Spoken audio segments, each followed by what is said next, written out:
косточку в теплую землю зарою, и лозу поцелуй из спелой грозди сорву, и друзей созову, на любовь свое сердце настрою.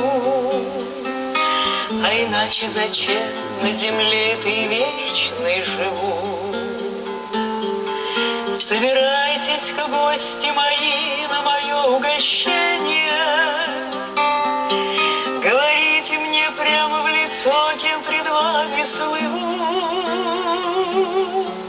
Царь Небесный пошлет мне прощение за прегрешение. А иначе зачем на земле ты вечной живу?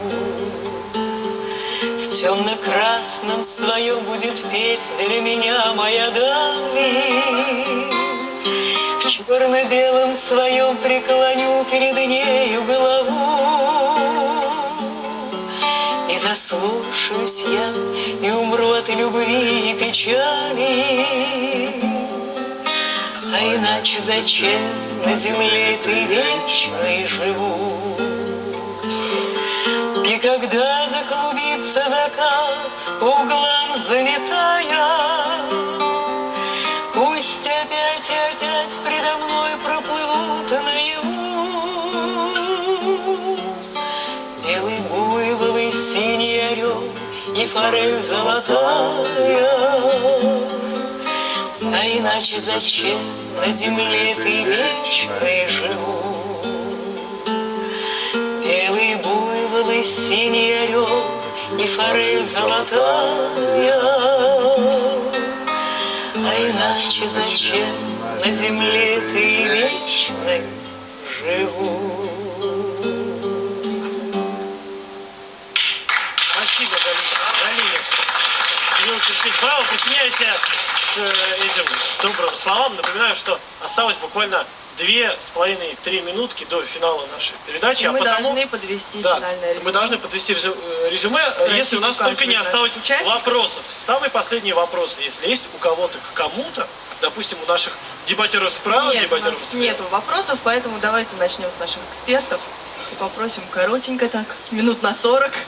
Финальное резюме. На самом деле, хотелось бы какие-то самые такие большие, добрые финальные слова. Только давай начнем не с экспертов, а с дебатеров. Давай начнем Дадим с моей команды. Нашему человеку. Да. Вот сейчас смотри, новый дебатер появился. Да, я вижу. У вас перевес численный, у нас 4. И новый эксперт у вас есть. Да, у нас человек объективное мнение, так его назовем, потому что сидит ровно. Ну мы напоследок оставим давай. Кирилла и начнем с Надежды. Вы знаете, напоследок хочу сказать, что само по себе то, что мы говорили про дом престарелых, я не отрицаю как таковое, что это существует, это есть. Потому что некоторые люди вынуждены искать как оазис жизни там, будучи в одиночестве находящихся, а некоторые ищут, наоборот, там спокойной жизни. Если, например, родные люди не могут им обеспечить это, а наоборот превращает жизнь в ад. Но при всем том это не может быть до той поры являться признаком цивилизованного общества, пока существует однобокая проблема, что другие люди лишены этого крова. Вот. И я соглашусь с оппонентом, который говорил о боли, которую действительно испытывают эти люди. То есть они уже мысли не о том, как они видят, что их дети подрастают, там, влюбляются, еще какие-то приятные, позитивные моменты, а наоборот, негативный закат жизни. Знаете, это страшная все-таки вещь, и поэтому пусть каждый вот для себя вообще спросит, положа руку на сердце, не кривя душой, честно, хотели бы вы вообще очутиться в таком цивилизованном месте на склоне лет? Ответьте себе честно на этот вопрос. Я думаю, что вряд ли в этом возрасте вы бы хотели быть оторваны от своих любимых людей, родных, близких. Вот так вот подвела нам итог Надежда. И, Евгений, что-то добавите? Надежда, спасибо большое. А Евгений просто аплодирует, да? Давайте мы. Давайте мы поаплодируем. Кстати, Надежда согласилась с одним из наших оппонентов. Это еще один плюс нашей команде. Друзья, мы пока что побеждаем, насколько я знаю. Ну вот одного переманили вообще вот сюда поближе, да? Надежда согласилась. Евгений промолчал. А Роберт? Уже все сказано моими коллегами, и я просто, наверное, только повторюсь. В нашем обществе не хватает, видимо, просто, наверное, уважения к старшим, отношения к родителям, к пожилым людям, которые вырастили своих детей. Просто, я думаю, нужно заботиться о моральном облике наших граждан. тогда будет все замечательно. Спасибо большое. Спасибо большое, Роберту. Как поэт Моральным. И как цитирую наших дебатеров, и еще денег побольше, да. А виновато все государство во всем. А кто будет первый говорить, наверное, дама, да, дадим слово? Алла.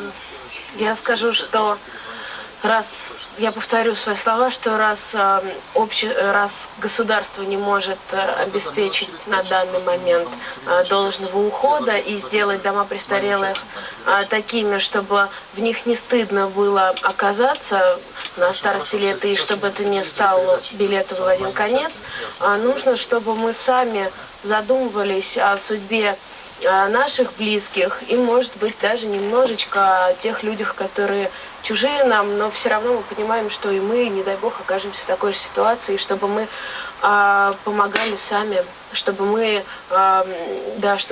создавали какие-то общества вместе, чтобы мы писали им письма, чтобы мы просто думали о них и чтобы они не чувствовали себя ущербными, одинокими и забытыми. Вот так. Спасибо большое, Аль. Лиза, что ты хочешь добавить? Я абсолютно согласна с тем, что сказала Алла, и я хотела сказать, что если будет все так развиваться, как говорит Алла, то есть если и мы будем что-то давать нам престарелых бабушкам, дедушкам, но и часто и мы становимся богаче, потому что у меня много знакомых, у которых уже умерли бабушки и дедушки, и вот они сейчас им пишут письма другим, новым, в домах престарелых, и они уже говорят о них как о своих бабушках, посылают им посылки, а те бабушки пишут им, не знаю, строчки, письма, и говорят, что когда же ты приедешь, да. То есть как детей можно установить, так можно установить заброшенных бабушек, дедушек, и каждый из нас может писать письмо кому-то одному, прислать посылки, раз в 3 года приезжать. Все зависит от нас. Все зависит от нас, и если мы все вместе будем объединяться, делать то, что пытаемся делать Так мы, позитивно я думаю, Лиза что, в нам принципе, описала что-то и может будущее. изменить. Спасибо большое.